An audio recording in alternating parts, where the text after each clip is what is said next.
Good evening, everybody, and welcome to this week's slightly delayed edition of Squawk Talk on Socialist Telly. And I'm delighted to be joined by a panel of colleagues here to have a chat about what's been going on in the UK political world this week. And even more pleased that we have a first-timer on the show, the excellent Ems Rees from Wales. And he's going to lead us off now with the conversation about no, not really. I'm only winding him up because I know he was nervous about being on for the first time. So we said we were going to get him, and we just got him there. You didn't invite me now. Welcome. So yeah, I mean it's in some ways it's same old, but please do bear with us because I'm sure it won't be that dull. But you know, there's been yet another disastrous week for Keir Starmer. It's been an appalling week by the Tories as usual, and which one is the most appalling is well anybody's call. But we'll chat about that through the programme, and we'll be looking at some new developments on a bit more of a positive note as well as we go forward. So, Demo, do you want to lead us off with a little kind of summary of the last few days from your point of view? Yes, have a little tantrum before we start, just to warm everybody up. So what can you possibly do to make things even worse for yourself after suffering the worst by-election defeat in your party's history? How about accusing Muslim voters of being anti-Semitic? That's the reason they're turning away from Labour. Hartlepool, I thought, was bad enough. The accusation there was that voters were somehow thick for not supporting Labour. Next came Cheshire and Amersham, where with just 662 votes, the second largest parliamentary party lost its deposit.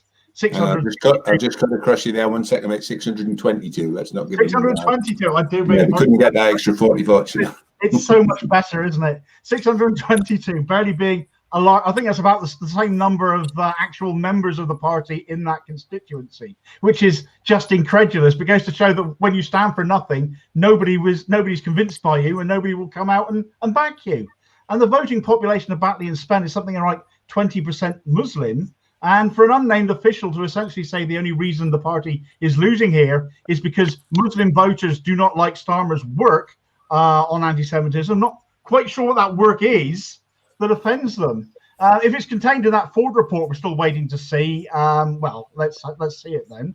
And if it's suspending Corbyn from the party that counts, well, fuck you, frankly. But to imply Muslims are inherently against Labour for this reason, and that's the reason Labour are losing in Batley right now, most publicly to a man who dressed up as a cat on reality TV, just shows how toxic and awful the party has become under Starmer. If officials believe they can make statements as disgusting as this, Starmer owes the entire constituency an apology, no ifs, no buts, and no lip service about Palestinian statehood is going to win them over in light of this either.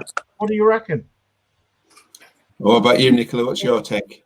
Yeah, I just think it's interesting that they're sort of trying to distance themselves from this, senior aide that supposedly briefed the Mail. You know, if they want to distance themselves from it, they should name the person and distance themselves. But you know, they're just shuffling away and trying to distract us from the realities of what we know has been going on. I mean, it's pretty shameful, really. I think there was, I mean, nobody's been sacked yet for it. So if they're trying to distance themselves from it, they're not trying very hard. And I mean, Keir Starmer's shown himself to be not averse to a few sackings and reshuffles in the past few days, and you know, even managing to embroil himself in scandal as he does that, and you know, or would be if the media was prepared to actually do its job. From a mainstream point of view and point out to people what's really going on. So, you know, I mean, that's one of the big scandals of the week, actually, you know, that he's not only sat on the Ford report and continues to be delayed, but, you know, he showed contempt for the Ford inquiry in the first place by reinstating members of staff as members of the party who had been accused in that report, in the leaked Labour report that Ford's supposed to be investigating, and they got reinstated before the report had actually come out, and still hasn't come out. And now we find out that in sacking his communications, well, I don't know if sacking is the right word, but removing his communications director, or the communications director left, jumped or pushed, not sure. the replacement is a former staffer who was seen in WhatsApp communications saying what a good idea it was that she approved of and endorsed for the right wingers and the staff to set up this Ergon House project. And the Ergon House project was a project to secretly, and they were very careful to stress, this must remain secret and must not be noticed by Jeremy Corbyn, at the time the leader of the opposition, to divert campaign funds during a general election to protect right-wing MPs rather than be doing what the party leadership thought was needed with that money in order to try to win the general election. And again, I mean, this week has been characterised by quite a few, with Starmer struggling so badly, the various kind of bots, drones and sock puppets and whatever else that get put out to try to salvage him are accusing the left to say, oh, well, you're undermining the party. And, if you really cared about people, you would be supporting Keir Starmer. Well, I'm sorry, but, 5 years of absolute bollocks going on and total sabotage going on by the right, and much of it captured in the communications that were revealed in that report, makes that utter nonsense. And I'm sorry, you don't get to suddenly claim protection on the basis of electability after spending 5 years of intentionally destroying in a lot of cases the electability of the party, and depriving not just the country but hundreds of thousands of members who were working their socks off to try to get elected, and actually working against that, as we know the right was. And in some ways, I mean, Keir Starmer is, his chickens are coming home to roost, karma, whatever else you want to call it, where we are seeing, the damage that was done to the party by him, among others, with the whole Brexit nonsense, is not as easy to undo. I think they just thought they'd swan in there, be seen holding a pint of beer. I won't say drinking a pint of beer because they never need to touch it. Odd picture, holding a pint of beer, and everybody will just come flocking back after you spent 5 years telling everybody what a crap party Labour was. And it doesn't work that way. And he's absolutely gifted it to the Tories, and the Tories are getting a free ride. He's getting a free ride from the media by and large, but still managing to make the whole thing implode. So, Ems, you've had a chance to get your feet under the table now. I'm going to bring you in there and ask you for your take. Living in a country that is run by a Labour government, at least in part, and is certainly a lot more successful than its English or Scottish equivalents. Give us your take on what's happening with Labour in Wales and what it looks like across the border and what's going on in England at the minute. Yeah, well, Labour in Wales is, I wouldn't say it's fantastic, but it's really good. We've got a brilliant leader in Mark Drakeford, who's really doing progressive and forward-thinking things. And it feels good at home to be part of Welsh Labour. And I advertise myself to be Welsh Labour now rather than Labour. But yeah, he's doing great things. It's just sorry to see what's happening with the National Party. It's quite upsetting, really. And it's like what the opportunity Keir Starmer had, what he could have built on from what Corbyn had done. And he's just thrown it all away and almost wants to rewrite history. What can you say? Yes, well, I mean, there was talk, if I remember rightly, in the media in the last week or so of Welsh Labour wanting to pretty much divorce itself from the Westminster crew. Personally, I find it hard to blame them for doing that. I live in Liverpool, and I quite enjoy if Wales could throw a loop out around Merseyside and the Wirral and put us all on the right side of the border, really. But I mean, what's going on there? Have you heard much about what the Welsh are planning to do to try and peel themselves away? Well, I know one CLP have passed a motion. I think we might be talking about it in our CLP. We don't know yet, but it might be on the agenda. But I haven't heard of many other CLPs as yet. But CLP meetings tend to be at the end of the month, so hopefully we'll see a flurry of Welsh CLPs going for this motion. We'll see now. But I'd like to see that personally because, we have a great leader. Mark Drakeford's awesome. He certainly makes certainly looks good when you compare him to somebody like Keir Starmer, for example. I mean, Starmer can expect support as much as he likes. He can moan that he isn't supported, but support works both ways. And Starmer doesn't support ordinary grassroots members, and especially not us on the left. So why on earth should he expect it in return? He's not going to get it. And if Wales are going to throw loopholes around Liverpool, and if they got any extra rope, then sling some across the Bristol Channel as well, by all means, and fish us into. Yeah, the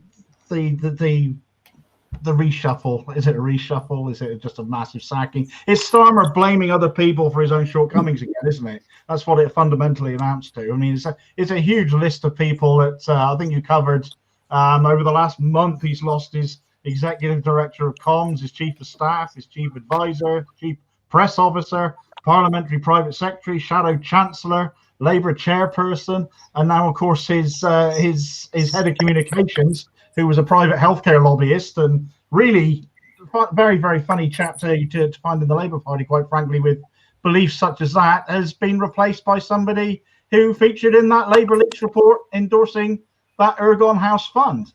And that fund, arguably, those funds that were being diverted away in 2017 could have been the difference between where we are now and us being, what, 4 years into a Corbyn-led government, potentially. Absolute travesty. Has Starmer got anybody left to blame? I mean, he's literally. Is there anybody left in his cabinet that he can? Lefties. It's us. It's us. It's always going to be us.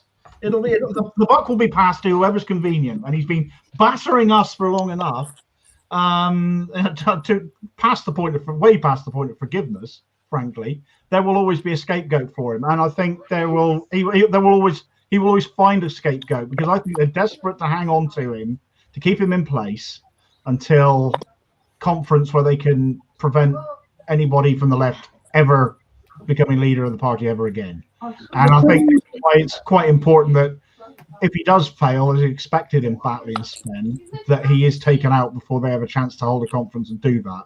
We're already seeing from CLPs across the country that the delegates for conference are being stitched up in places, and Southwest, for example, Nicola. You can go on to that one. You know far more better. You can speak more eloquently on that one than myself. Well, there was initial admission from the right, wasn't there, this week, that from some anonymous source to one of the usual friends of the right among the journalists, saying that Keir Starmer's job now, as the right sees it, is simply to stay in position until they get a chance to change the leadership rules to make sure that no left-wingers can get back in. And that just about sums up what, they spent years, these people, whining about supposed kind of, bullying from the left, and how dare anybody try to deselect a hard-working MP and all this kind of stuff. And then as soon as they get in, they just go for it full on, and don't even try to pretend that they're not conducting a purge, really, which is funny. But it has been interesting. I've seen people comment on how Starmer has essentially folded like a deck of cards under the slightest bit of pressure after the years of crap that Corbyn took. And some people are understandably taking a bit of glee in watching him fall apart. But we saw this Jenny Chapman, who was his closest advisor and considered by a lot of people to be unsackable, and she commiserated with one of the people who'd been removed and said, well, he's still part of the team. And then a couple of days later, she wasn't anymore. So Nicola, I think I cut across you at that point when you were just about to talk. I was just going to say, putting aside his 10 pledges, which he's not honoured, he also stood on, what was that poster? Integrity, unity, and something else. I just find it astonishing that they're still trying to push this unity line. They've been purging socialists.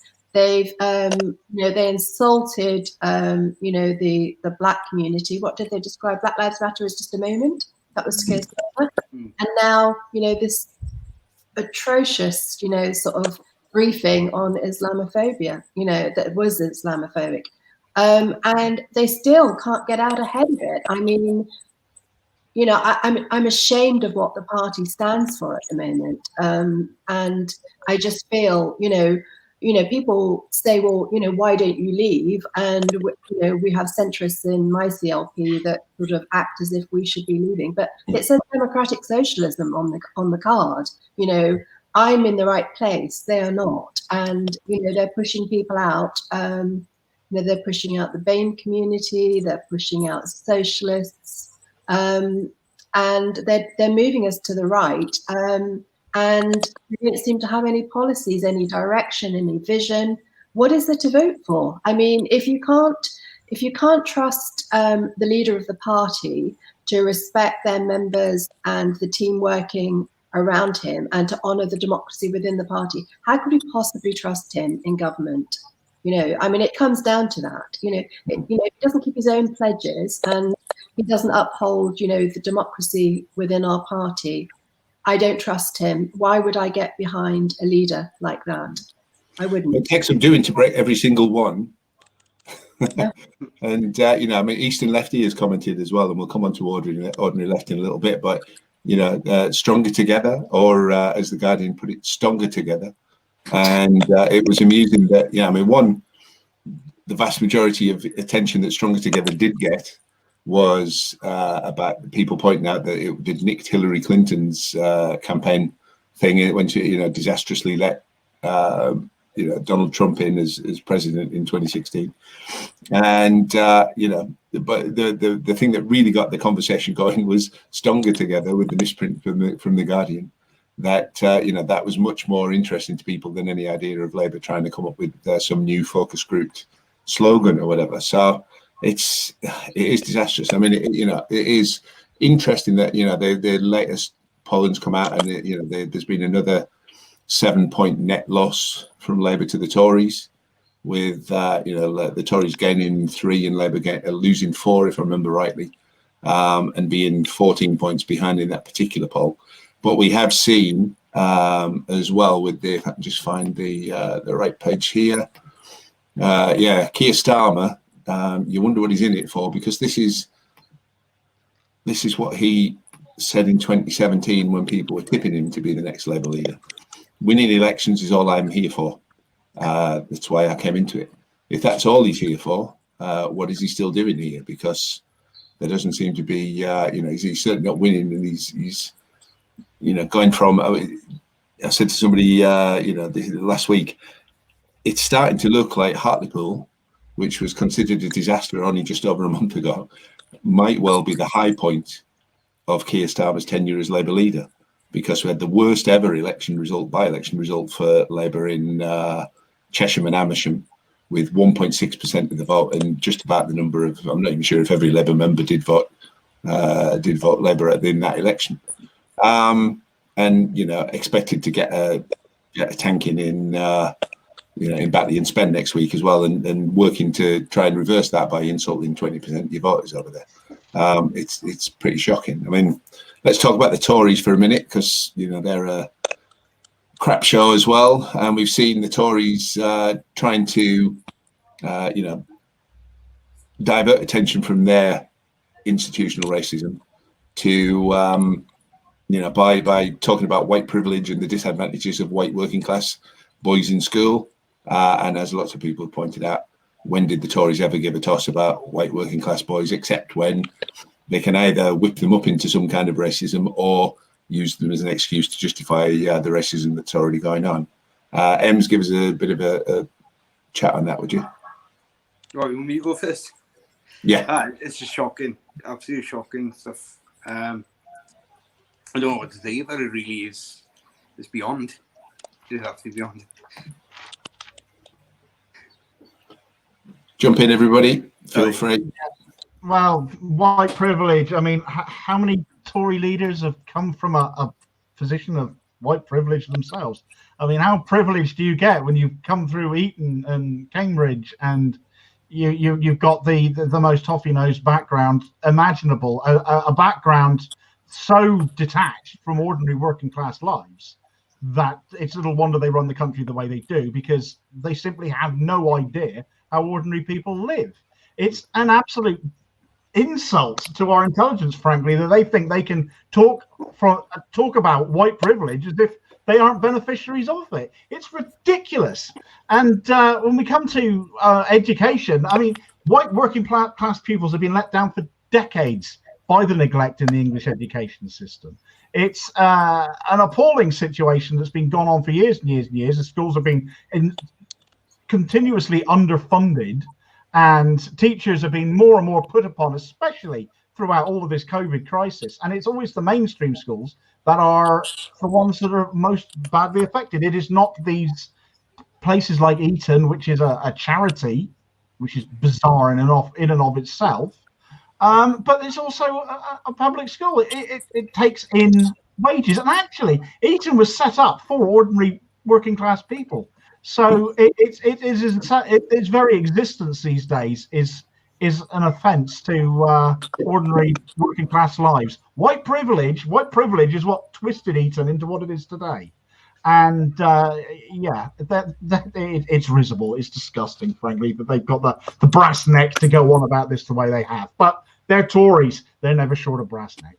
Nothing changes, though, over the decades as they've stripped away sure start centres, school meals, and anything that sort of tried to sort of level up society. In the meantime, they're distracting us by, with this divide and rule. One decade it was, demonizing single mothers, and now it's, it is different communities, that they're pointing the finger at. All as a distraction to, that they've actually stripped away the safety net, and that, gave some of these children a chance in society. But yeah, what have the Tories actually done? Do you know what I mean, to actually improve that situation? They keep talking about levelling up, but they've taken away pretty much every safety net for those children. Well, levelling up to the Tories is a bit like, it was with them with, this whole idea of, they stopped measuring child poverty, for example. Their way to solve child poverty, stop measuring it so people can't say how bad it is. And, they'll do something similar on these lines. Or when they took the living wage and said, or the minimum wage and said, oh, great, well, we've got a living wage now. And all they'd done was rename the minimum wage, which wasn't anywhere near a living wage. So, and cheered themselves in Parliament for thinking of such a clever idea to con everybody with.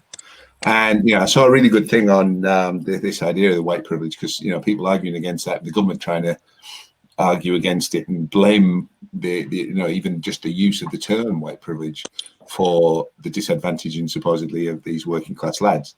And, they said, look, white privilege doesn't mean you can't have a hard life, and it doesn't mean you haven't been disadvantaged. It just means that the colour of your skin is not one of the things that has contributed to that.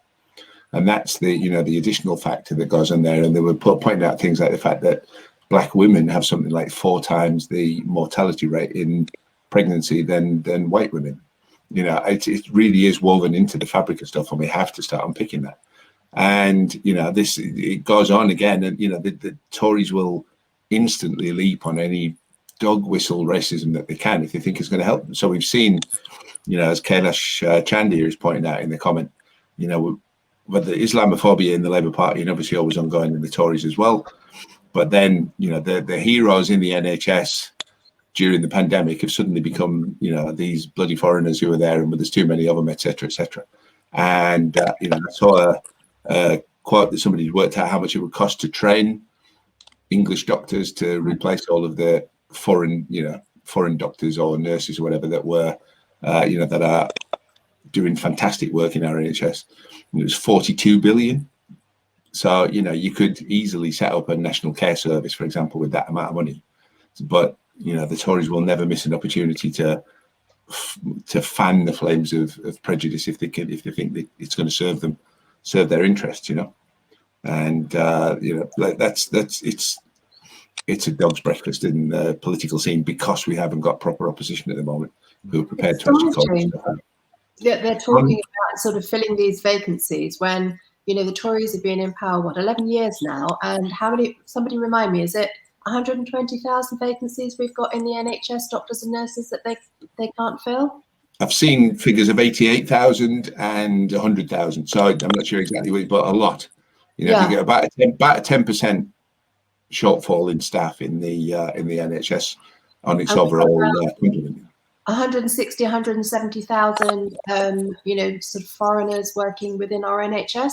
So if they're looking to replace those, they'd be good to start with the ones they've been pledging to replace for the last decade or more.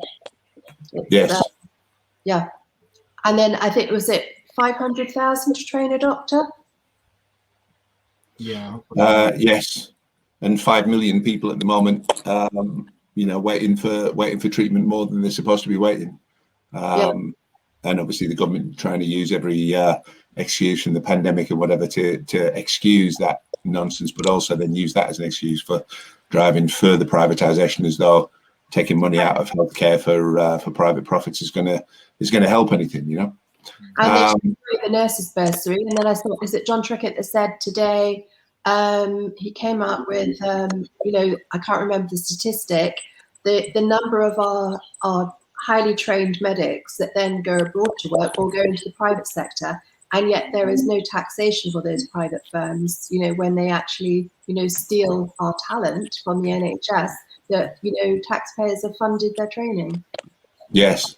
This is an interesting one. The waiting list grew from 2.4 to 4.4 million in England in 10 years of Tory government before the pandemic. So what's their excuse for that? You know, they really don't have one. I mean, already well before the pandemic, it got to the point where the Tories had announced that they were going to stop measuring the effect of the winter crisis every year. Again, because, you know, if it's not being measured, people can't talk about it, and therefore, you know, it's not really happening. And that's the Tory approach to improving anything. It'll be exactly the same. So. Coming back to racism again, our NHS was, you know, founded on internationalism. You know, from its inception, you know, we've had, you know, sort of foreign-born workers in there. I think it's like 14%.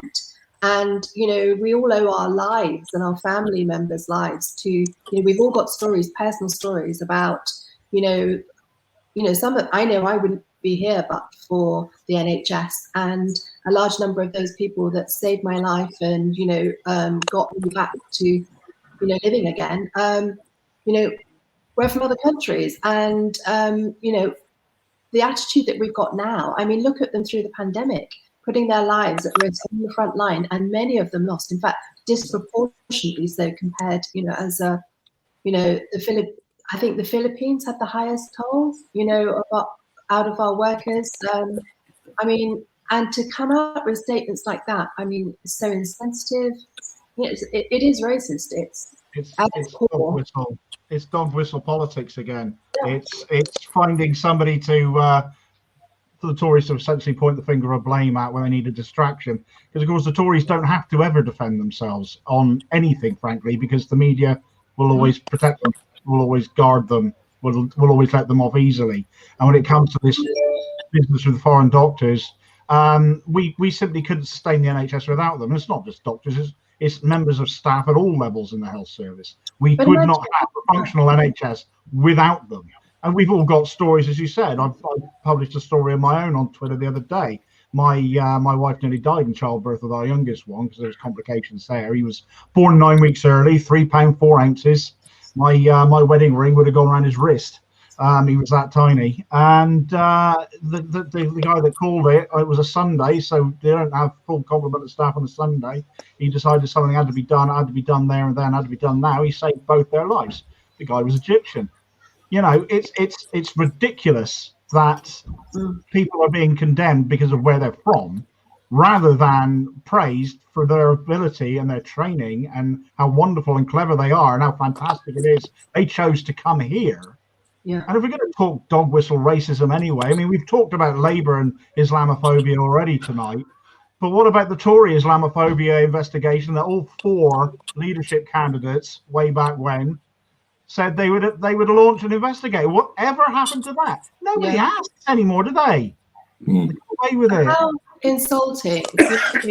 You are one of those foreign workers that had to work on the front line, you know, in the early days of the pandemic and still, and you put your life at risk, or if you're a family member of somebody that lost their lives, you know, sort of looking after us, and then you hear this tripe coming out. I mean, I'd be raging. I mean, these people have, you know, and I'm not just talking about NHS workers, actually, it's right across, you know, we've got bus drivers, we've got people, you know, on the front line, you know, that have kept our society, you know, moving and looked after us all through this. And then you have the government come up with tripe like this. I mean, it is disgusting. And even the leader of the Labour Party has not come out really and condemned them. How can he when, you know, what's going on his own watch. We expect Labour to be better. That's why we give him such a hard time. Well, that's, I mean, at the moment, it's got to be the political equivalent of shooting fish in a barrel, or whatever the phrase is. You know, that you literally could kind of stick a thumb in and come out with a fish on it. And, you know, of Tory misdeeds, incompetence, corruption, whatever else. And he just won't, you know, he won't say anything. And he's got himself in a position now where he can't say anything because he's in such chaos himself. And, you know, a response to that, which we'll come on to now as a bit more of a positive development, a lot more of a positive development, really. But a response to the lack of genuine opposition at the moment has been the formation of this new organisation or group, whatever the word is for it, Ordinary Left, as Damo's got behind him there. I'm gonna pop a little kind of banner on there now, or a bit of a logo in honour of that, because we're talking about them now. And, you know, some of our shows on Socialist Telly go out as Labour Left, or have done previously. But, you know, the reality of it now is that within this, you know, the nations of the UK, there's probably only Wales where, you know, people wouldn't feel a bit ashamed to own up to being Labour. You know, you've got this kind of shy Tory thing. Well, you know, the way they're going at the moment, we'll end up with shy Labour people. And if you're in Scotland, Labour's name is mud, and, you know, a lot of lefties wouldn't have anything to do with the Labour Party. In Ireland, a lot of left-wingers won't be able to join the Labour Party because they don't kind of organise there like that. In Wales, it's doing a bit better. In England at the moment, they seem to be actively trying to drive as many people out as they possibly can. So Ordinary Left rather than Labour Left. And the point of that, you know, some people have said, what's that about? What's the name about? You know, it's about, you know, ordinary people is not an insult. You know what I mean? We're not up ourselves. We're not full of ourselves. We are down to earth. We know what life's about. We know the price of a loaf of bread and a pint of milk, and we know what it's like to worry about, you know, an unexpected bill coming in and all that kind of thing. We are the people on the left that should be driving this movement, because we're what the movement's all about. You know? When 1906, I think it was, when Labour got its Labour MPs at 29, and, you know, pretty much all of them were people like steel workers, miners, shoemakers, you know, all that kind of stuff. And, you know, now we've got PPE students or whatever it is, and all that, you know, politics, philosophy and education, or whatever they, you know, whatever those things even stand for. And it's all the people who go into politics because they want a career in politics, not because they know that life needs to be improved. And I think that's the, you know, so the Ordinary Left thing has coalesced really out of that. I mean, a little bit in reaction to unions stitching up candidate stuff. We've got a weird situation in Unison going on at the minute, which we'll talk about presently. But, you know, people going, hang on, this is enough. You know, this movement is powered by us, and we are going to stand up and start making a noise, organising to demand that it gets run in that way. So, you know, there is, I'll pop it up on here if I can find it. If you want to register an interest in Ordinary Left and keep up with what's going on, essentially a newsletter list there to join to find out what's happening in the first instance, then you can register there by going to bit.ly, /Ordinary Left News. And that'll take you to a Google form where you can drop in your details. And the other one, where if you want to, there are a lot of regional accounts as well, so don't forget to look for those. But if you want to follow Ordinary Left on Twitter, it's just Ordinary Left on Twitter. So find those, follow them, and let's, you know, it aims to be a genuinely democratic bottom-up movement, and is really only interested in having people in it who want a genuinely bottom-up democratic movement. Nicola, give us your thoughts and experiences on that so far, please. Yeah, I know, you know, the name Ordinary, you know, we've been pushed, you know, that there's this sort of, I found the right of the party have wanted to portray the left as being hard left trots, you know, as if we're some extreme. And I love, you know, this Ordinary Left, because this is what we are. This is representative of what our party stands for. You know, these are ordinary working people, you know, who want a better life, a better society. The policies and that we want are not extreme policies. They're policies that benefit everyone. We know from the last election, you know, not the result of the election, but the response to, because it really wasn't a referendum on our policies. It was a referendum about so many other things, but our policies are very popular. And so I think we should reclaim that and reclaim the left and exactly what it is. It's not hard left, it's not extreme left. You know, we're democratic socialists, and we are ordinary. You know, we want ordinary things in our lives. All the things that the Labour Party's fought for, weekends, holidays, workers' rights, that's what we're looking for everybody. And we represent the majority of our society.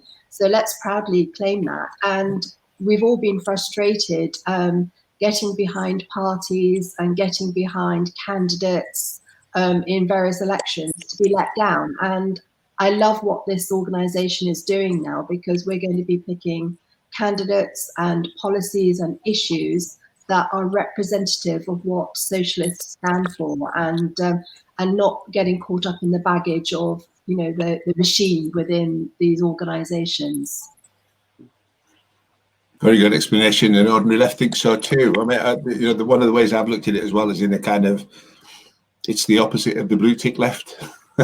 So you get the little blue ticks on the social media accounts for, you know, particularly on Twitter, for some of the people who, you know, consider themselves the trendy left, and one of them did actually use that term last week as well, and say, yeah, we are the trendy left. And you think, well, you know, what if you're not interested in being trendy? What if you just want to be down to earth?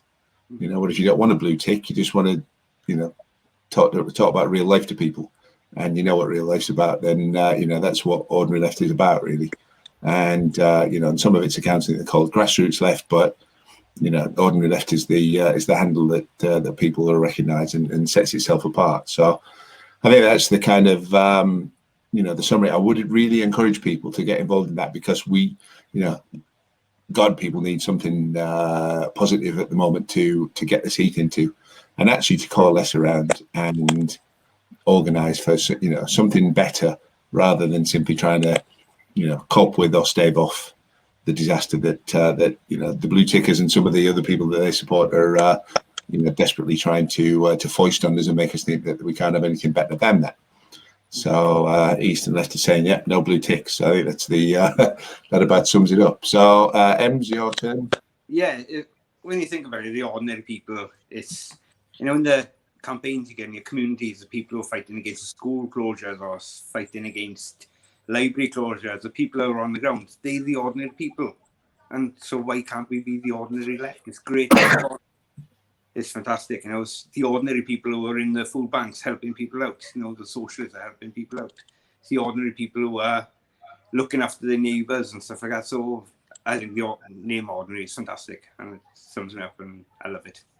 And as a Labour Party member, you know, when the things I expect the party to stand up for, like NHS 15 pay rise, you know, and when our leader won't even get out behind, you know, those basic things and stand behind, you know, sort of, you know, firing around. I mean, they admit that we hear a lot of platitudes, but when it comes down to it, you know, they shuffle around and they won't actually, you know, they won't actually deliver on it, you know. So you know, they either abstain or they avoid.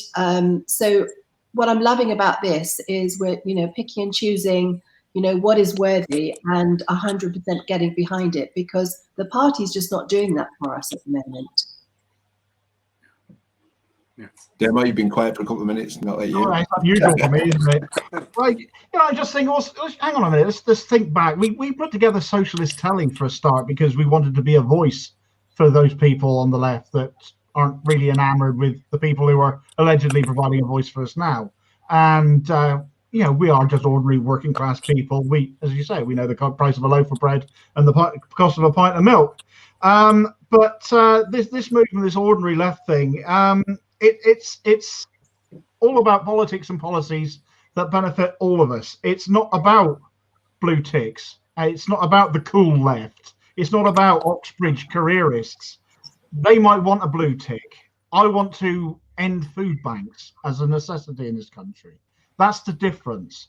And I want to do that. I want to work towards achieving that. And people up and down this country want the same thing too.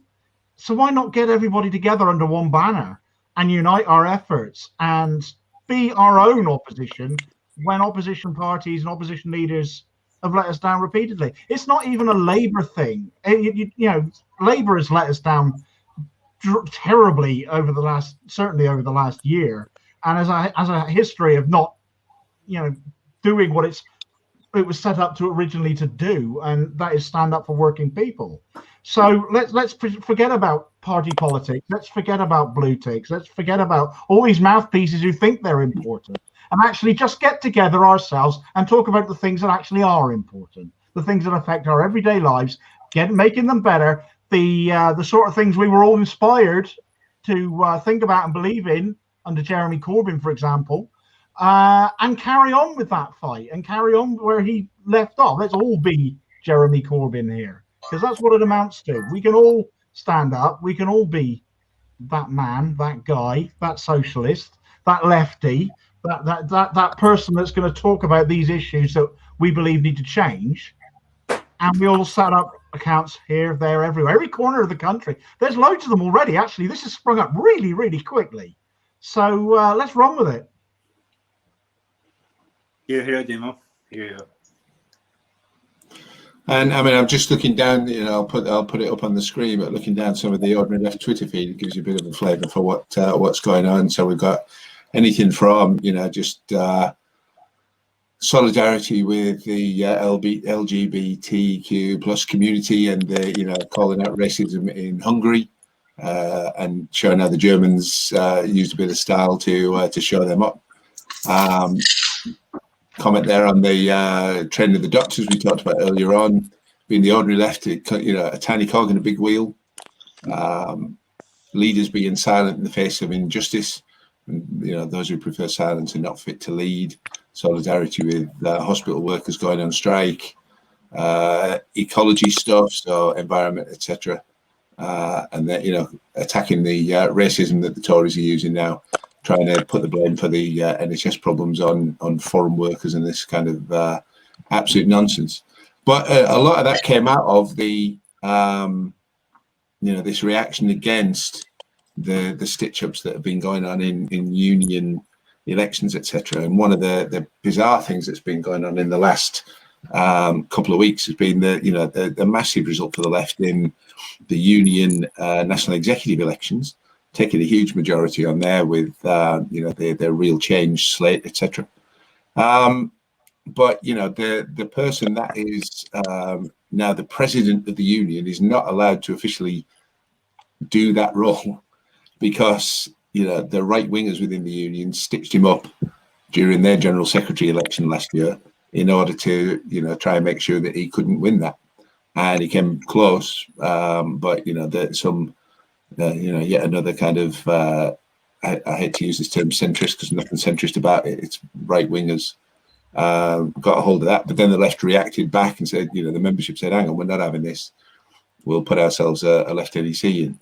And the two vice presidents are women, and they're both allowed to take up their roles, and the presidential team is run now by the left, but the actual president of the union, Paul Holmes, is not allowed to you know, act yet as the president. And we did try to get him on tonight, but he couldn't come on because of it, you know, because of right-wing machine politics, trying to make sure, you know, and we're seeing that far too commonly across a lot of unions as well. So, you know, it's originally was, you know, union members saying, hang on, we want proper democracy in our unions, not the backroom deals version. And it's spun out from there into a wider thing. So, I mean, what's that? You know, the Unison is the, I think, numerically biggest union, second biggest donor in the Labour Party at the minute. And, you know, I think it's a huge deal who is having the influence on that. And yet already we're seeing that, you know, the crap that goes on from the right is doing everything they can to nobble, just like in the Labour Party, trying to nobble actual grassroots influence and make sure that it stays in the hands of a small number of people. So anybody a Unison member here, or anybody want to you know, got a relative who works in the NHS or something and is a member and wants to say what they think about what's going on there?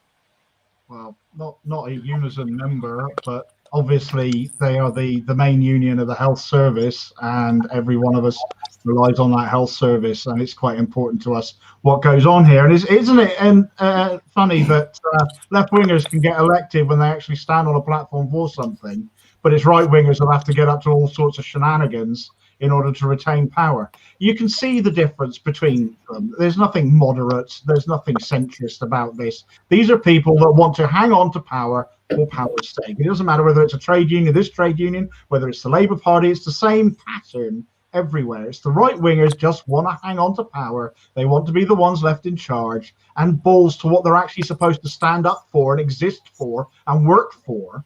And it's ordinary members that miss out and suffer. And it's absolutely disgraceful the way they behave there. Paul Holmes, he's been on this show numerous times. He's a lovely guy. He's always got a story to tell. He's always tells you everything exactly how it is in ordinary layman's terms. He doesn't hide behind waffle or anything like that. But you know, he's done nothing to deserve to be treated like this, except know his stuff and be left wing.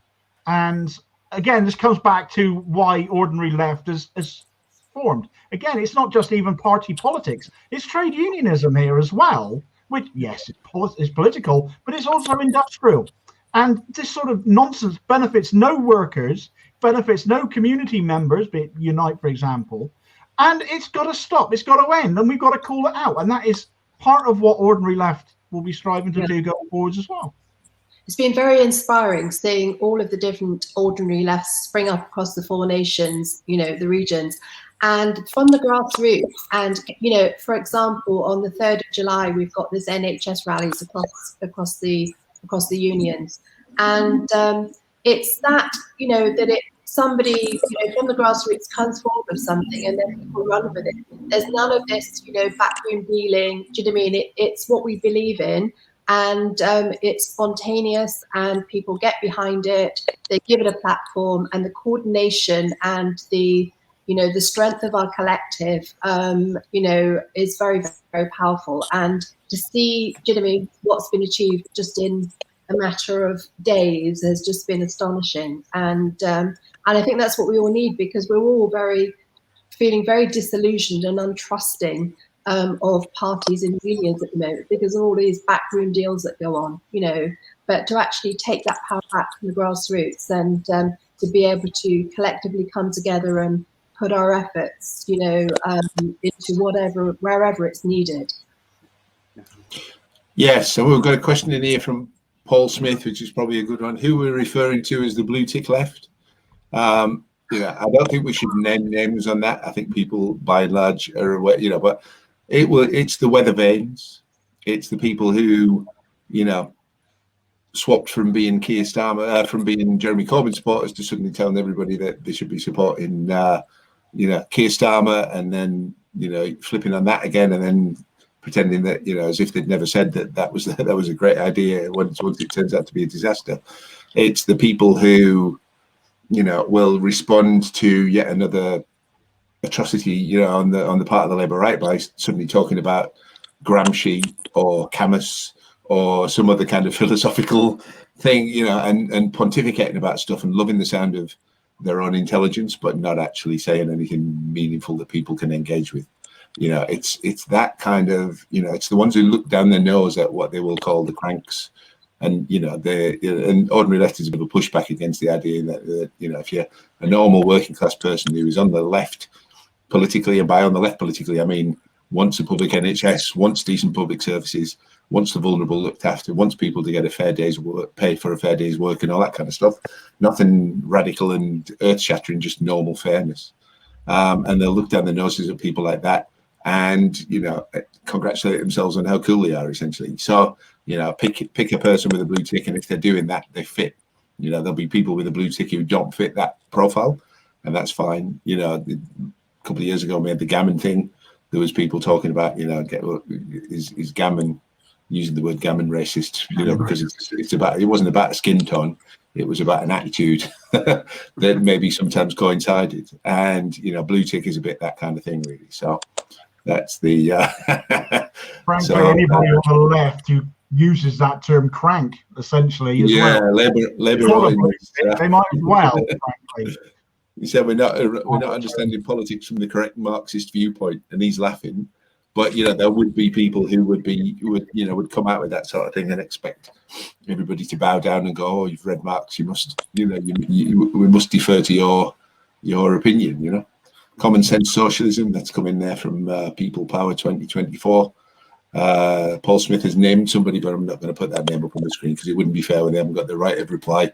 But if you are remotely involved in politics on social media, you don't have to think too hard to think of any person who fits that blue tick summary, let's say, of their shorthand for their politics and proneness perhaps to U-turn and flip-flop on a fairly regular basis, or to have a condescending attitude to ordinary people. And again, ordinary left is a badge of honor to be. It's nothing ordinary about being ordinary in that sense. It's the people who stick to their principles is quite an extraordinary thing, really. Yeah. Thesaurus left, People Powers put here as well. I like that one. That's less words and more action. Yeah, all for that. So I think we're kind of winding down. At the end of the show, we'll get through any more comments that are coming in. People are enjoying the thesaurus left. Maybe that's a good alternative. If people don't use the social media, don't necessarily know what a blue tick is, thesaurus left will probably assuming they know what a thesaurus is, of course. But the wordy left to sound intelligent rather than be intelligent. If you can't communicate your ideas in simple words to people, then you're probably not as clever as you think you are. I think that's about the size of it, really. So Nicola, let's like that, isn't it? Yeah, Nicola, we'll give you a couple of minutes and then we'll let Ems have the last word on the show, seeing as it's his first one, and he looks a little bit less panic stricken than he did at the beginning when I said he was going to be starting the show. We'll let him finish it. Yeah, I was just going to ask people if they just do a search on their social media for all of the ordinary left accounts springing up across, regionally, and follow and support them, and communicate the issues that you think that we should all be getting behind. And this is a grassroots thing, and it's I think we've been fed up of waiting for direction from the party, or picking candidates or policies that we expect, to be backed up on, and then we're let down. So let's just get out there and do it. Yeah, there's been quite a lot of people saying, "Oh, who's behind this?" And they want there to be a big name behind it, and it's not. That's not the point. The whole point is it's not about big names. It's about ordinary people getting stuck in and making of it what they want to make of it, really. So, last couple of minutes, and then we'll wind up and let people get on with the rest of their evening. Yeah, basically going back to what you've been saying, it's like, for me, it's when the whole Corbyn project started, we were all on the same level. We were all grassroots starting at the same level, and a few of them have gone and formed platforms, and now they're on these platforms. They don't want to hear what us grassroots want to say anymore. What we say is not important anymore. Or as I said, we got cranks then because it doesn't count in their narrative. So we're ordinary, and I love it. It's great. Yeah. Brilliant. Yeah, I think that's the there were people halfway through Jeremy Corbyn's tenure who were already talking about Corbynism without Corbyn, because they were wanting to move on to the next thing and extend their influence or whatever. And especially that kind of people, that's who we're not.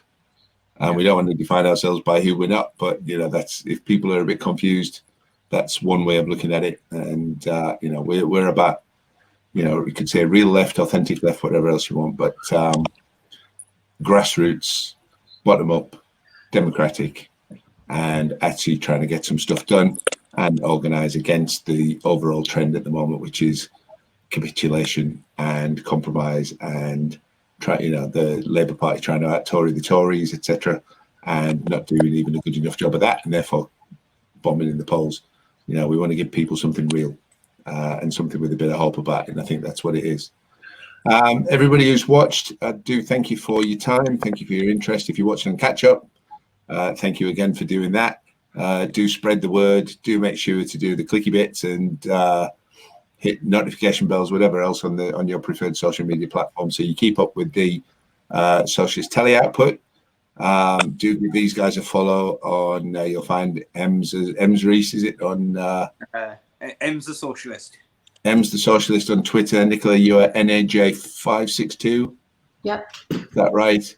Yeah. Cornish Demo. I'm on as SkwawkBox, and but importantly from tonight as well, make sure you follow Ordinary Left on Twitter and find your nearest regional representation of among the Twitter accounts as well, so that you can get plugged into what's going on. And as that grows, you'll get a chance to play your full part in what it does.